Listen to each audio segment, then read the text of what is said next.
शिव का अर्थ है कल्याणकारी। देवताओं में शिरोमणि भगवान शिव आदि, मध्य और अंत में नित्य मंगलकारी हैं। ये परम पुरातन, अमृत रूप, अंत रहित एवं सर्वव्यापक हैं। श्री अमरनाथ की यात्रा से आत्मशक्ति और आत्मशुद्धि दोनों मनुष्य में स्थायी रूप से निवास करने लगती हैं। सैकड़ों व्रतों के करने से जो पुण्य मिलता है वह श्री अमरनाथ के दर्शन से प्राप्त होता है। श्री अमरनाथ के दर्शन कर प्राणी करोड़ों जन्मों के पापों से छूट जाता है। शिवलिंग उपासना से विद्या, सौंदर्य, फल सिद्धि, स्वास्थ्य और पुत्र प्राप्ति ही नहीं होती, बल्कि इसकी पूजा से प्राणी दीर्घायु, संतोष एवं सुख शांति भी प्राप्त करता है। सभी मनोकामनाएं पूर्ण हो जाती हैं।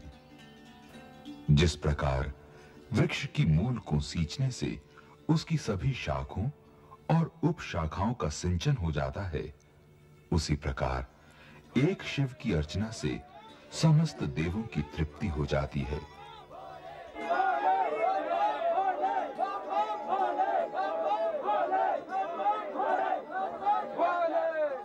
शिवलिंग के दर्शन से महापुण्य होता है और स्पर्श का पुण्य दर्शन से भी श्रेष्ठ होता है। जो भक्त एक बार भी शिवलिंग की पूजा करता है वह यज्ञ के समान होता है। लिंग साक्षात ब्रह्मा का प्रतीक है। इसका दर्शन, स्पर्श और ध्यान सब प्रकार के भोग सुलभ करवाने वाला तथा मोक्ष का एकमात्र साधन है, क्योंकि यह सर्वगुण और अनंत शक्तियों से युक्त है। जो भक्तजन शिवलिंग की नित्य पूजा करते हैं वे हर प्रकार से मुक्ति नहीं बल्कि देवों द्वारा वंदनीय और पूजा के योग्य हो जाते हैं।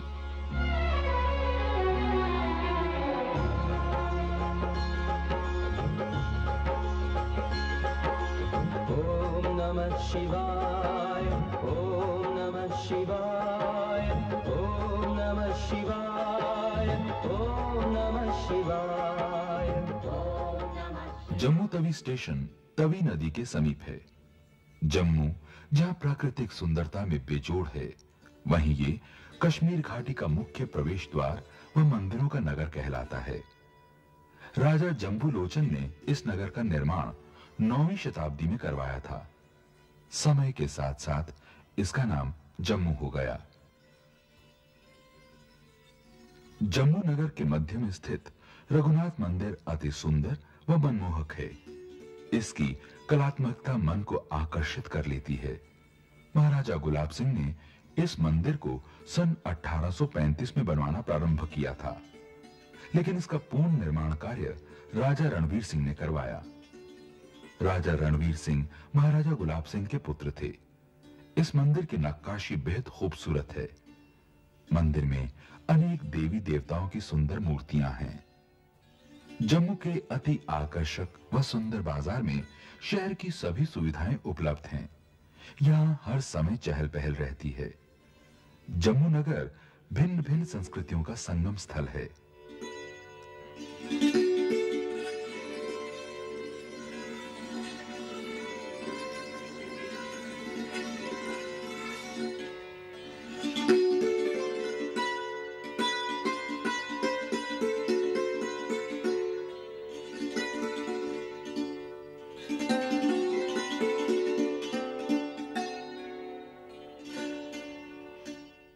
शिव को समर्पित रणवीरेश्वर मंदिर महाराजा रणवीर सिंह द्वारा 1883 में बनवाया गया। पत्थर की पट्टी पर बने विभिन्न बड़े बड़े शिवलिंगों के कारण यह मंदिर अद्वितीय है। मंदिर की भव्यता नयनाभिराम है।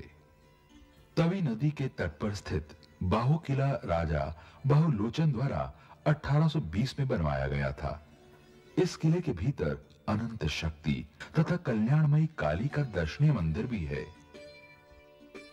जम्मू में टूरिस्ट रजिस्ट्रेशन काउंटर पर यात्रियों को अपने रजिस्ट्रेशन के साथ ही यात्रा का शुभारंभ हो जाता है। श्री अमरनाथ जी की पावन यात्रा में असंख्य यात्री अपने श्रद्धा और भक्ति सुमन समर्पित करने देश के कोने कोने से आते हैं। विदेशों में बसे अनेक श्रद्धालु भी इस पुनीत यात्रा में शामिल होकर आत्मिक सुख प्राप्त करते हैं। टैक्सी, कार, बस की ना टूटने वाली पंक्ति यात्रा में भाग लेने वाले यात्रियों के उत्साह को दर्शाती है, उनके विश्वास के शिखर की ऊंचाई को बताती है। उधमपुर जम्मू कश्मीर प्रदेश का धार्मिक स्थलों में विशेष उल्लेखनीय एवं अग्रिम है। यहाँ के रघुनाथ मंदिर की भव्यता यात्रियों को अपनी ओर आकृष्ट कर लेती है। 3 शिखर के इस मंदिर की बनावट अति भव्य है। ये काफी पुराना मंदिर है। भगवान शिव को समर्पित सुंदरानी मंदिर अति प्रसिद्ध है। मंदिर की सुंदरता एवं कलात्मकता मनोहारी है। मंदिर में शिवलिंग अति मनमोहक है। ये है कुद, श्री अमरनाथ की यात्रा के मार्ग में पड़ने वाला एक प्रिय स्थान। यहाँ खान पान आदि की सभी सुविधाएं उपलब्ध हैं। अनेक यात्री यहाँ रुककर आगे बढ़ते हैं। पटनी टॉप प्राकृतिक सौंदर्य व अपनी शीतलता के लिए विख्यात है। ये सैलानियों के लिए भी एक अनूठा स्थान है। सर्दियों में गिरती बर्फ के दृश्यों व स्कीइंग के लिए ये आकर्षण का केंद्र है। बटोट प्राकृतिक सुंदरता का अनुपम उदाहरण। यहाँ के लुभावने दृश्य अति सुंदर एवं प्रिय हैं। यहाँ के खूबसूरत नजारे यात्रियों को खुद ब खुद रोक लेते हैं। रामबन के आसपास के प्राकृतिक दृश्यों की बात सभी से निराली है। ये श्रद्धालुओं पर मंत्र का कार्य करते हैं, यात्रियों को मंत्र मुग्ध कर देते हैं। अनेक स्थानों पर बड़े बड़े झरने हैं, जिनमें श्रद्धालु जन स्नान करके आत्मिक आनंद उठाते हैं और इस यात्रा पर आकर अपने जीवन को धन्य समझते हैं।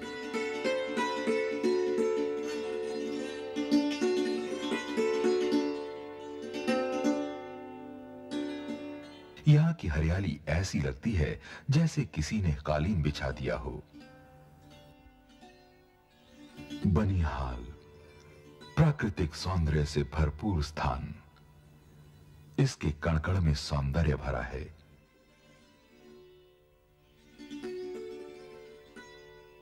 गाड़ियों में मंजिल की ओर बढ़ने की एक होड़ सी लगी है, जो भगवान शिव के भक्तों की श्रद्धा का प्रतीक है। काजीकुंड मार्ग का चायपान का अति रमणीय स्थान है। यहां यात्रियों को अनेक सुविधाएं उपलब्ध हैं। कुदरत ने यहां अपना सौंदर्य हर ओर बिखेर दिया है, इसलिए इस इलाके की सुंदरता सभी को लुभाती है।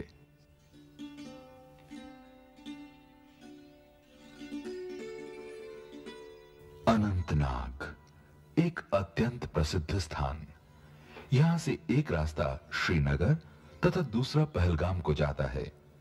यहां से पहलगाम की दूरी लगभग 36 किलोमीटर है। सड़क के किनारे किनारे बहने वाली नदी शेषनाग से आ रही है। स्वच्छ एवं ताजा हवा और बहती नदी के आवाज से यही लगता है कि मानो वह बाबा अमरनाथ की महिमा का गुणगान कर रही हैं। पहलगाम श्री अमरनाथ जी की यात्रा का आधार शिविर है। यह स्थान समुद्र तल से 7,200 फीट की ऊंचाई पर स्थित है। श्री अमरनाथ की पवित्र गुफा यहां से 48 किलोमीटर दूर है। पहलगाम लिद्दर नदी के किनारे बसा छोटा सा कस्बा है। यह स्थान अपनी सुंदरता के लिए विश्व में प्रसिद्ध है। चंदनबाड़ी 8,500 फुट पर पहाड़ी नदियों के संगम पर एक सुरम्य घाटी है। इस स्थान को स्थानु आश्रम भी कहते हैं। अनेक भंडारा लगाने वाली समितियां यहीं से भंडारे का आयोजन आरंभ कर देती हैं। यहां लोग चाय जलपान और तनिक विश्राम करके आगे बढ़ते हैं। सुबह सुबह ले शिव का नाम, कर ले बंदे ये शुभ काम।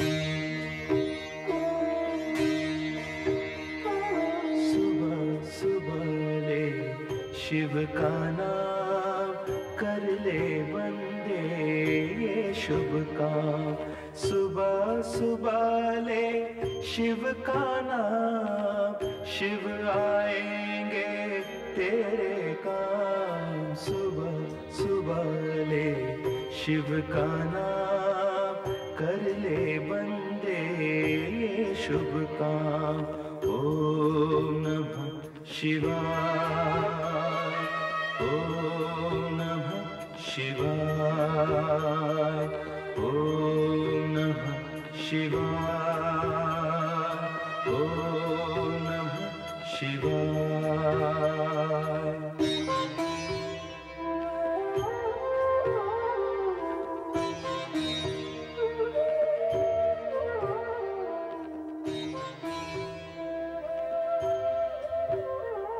एक बार भगवान शिव का मुख पार्वती जी से क्रीड़ा करते हुए उनके नेत्रों से लग गया।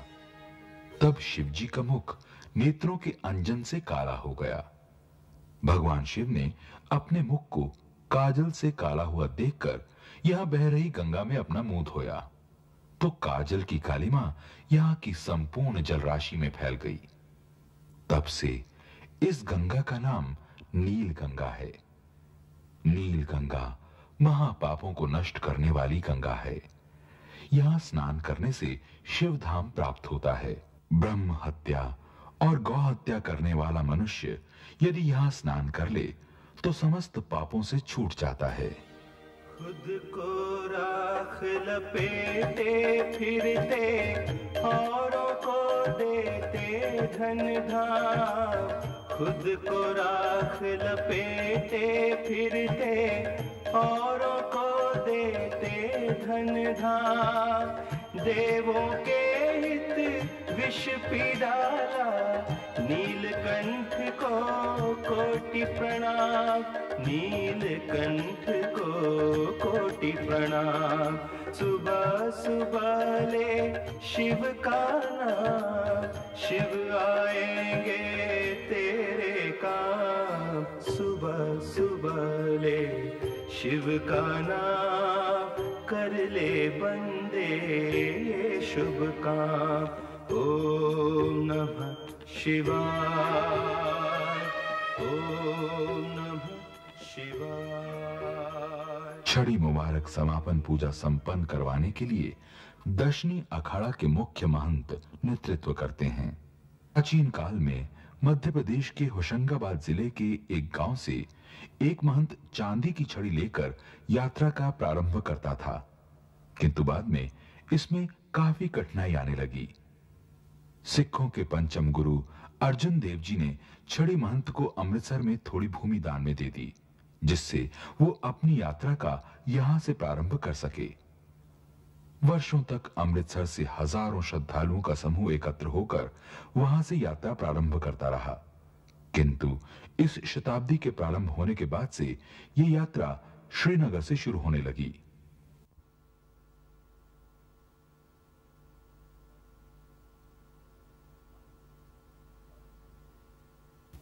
आइए अब हम आपको अमर कथा का वो प्रसंग सुनाते हैं जिसे सुनकर संत शिरोमणि शुकदेव जी अमर हो गए थे। शिव जी अमर कथा किसी भी सांसारिक प्राणी को नहीं सुनाना चाहते थे, इसलिए वे पार्वती को लेकर कैलाश पर्वत की एक एकांत गुफा में चले गए। कथा की गोपनीयता को बनाए रखने के लिए मृगछाला पर विराज कर उन्होंने कालग्नि रुद्र नामक अपने गण को प्रकट करके आदेश दिया कि वो गुफा तथा उसके आसपास के स्थानों से समस्त जीवधारी प्राणियों को भस्म कर दे। गण ने आदेश का उसी समय पालन कर दिया। भगवान शिव जिस मृगछाला पर विराजमान थे, उसके नीचे एक तोते के अंडे पर कालग्नि का प्रभाव ना हो सका, क्योंकि उस समय वो जीवधारी नहीं था। निश्चित विधान अनुसार